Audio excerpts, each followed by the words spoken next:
শেষ প্রার্থী তালিকা প্রকাশ করলো অসম কংগ্রেস। রবিবার রাতে 7 জন প্রার্থী তালিকা প্রকাশ করা হয়েছে। গোসাইগাঁওয়ে কংগ্রেসের হয়ে লড়ছেন জোসেফ হাঁসদা। দোতমায় প্রতিদ্বন্দ্বিতা করছেন বীরখাং বড়। রজত কান্তি সাহা দাঁড়িয়েছেন বিজনি থেকে। বেরগাঁও কেন্দ্র থেকে কংগ্রেস প্রার্থী হলেন অঞ্চুলা গৌরা দৈমারি।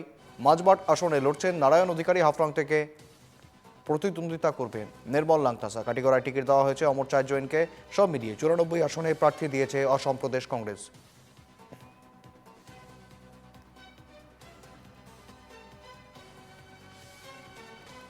কংগ্রেসের চূড়ান্ত প্রার্থী তালিকা প্রকাশ। আরও 7 আসনের প্রার্থী তালিকা প্রকাশ করল কংগ্রেস। রবিবার রাতেই 7 জন প্রার্থীর তালিকা প্রকাশ করা হয়েছে। গোসাইগাঁওয়ে কংগ্রেসের হয়ে লড়ছেন জোসেফ হাঁসদা। দোতমায় প্রতিদ্বন্দ্বিতা করছেন বীরখাং বড়। রজত কান্তি সাহা দাঁড়িয়েছেন বিজনি থেকে। বেরগাঁও কেন্দ্র কংগ্রেস প্রার্থী হলেন অঞ্চুলা গৌরা দৈমারি। মাঝবাট আসনে লড়ছেন নারায়ণ অধিকারী।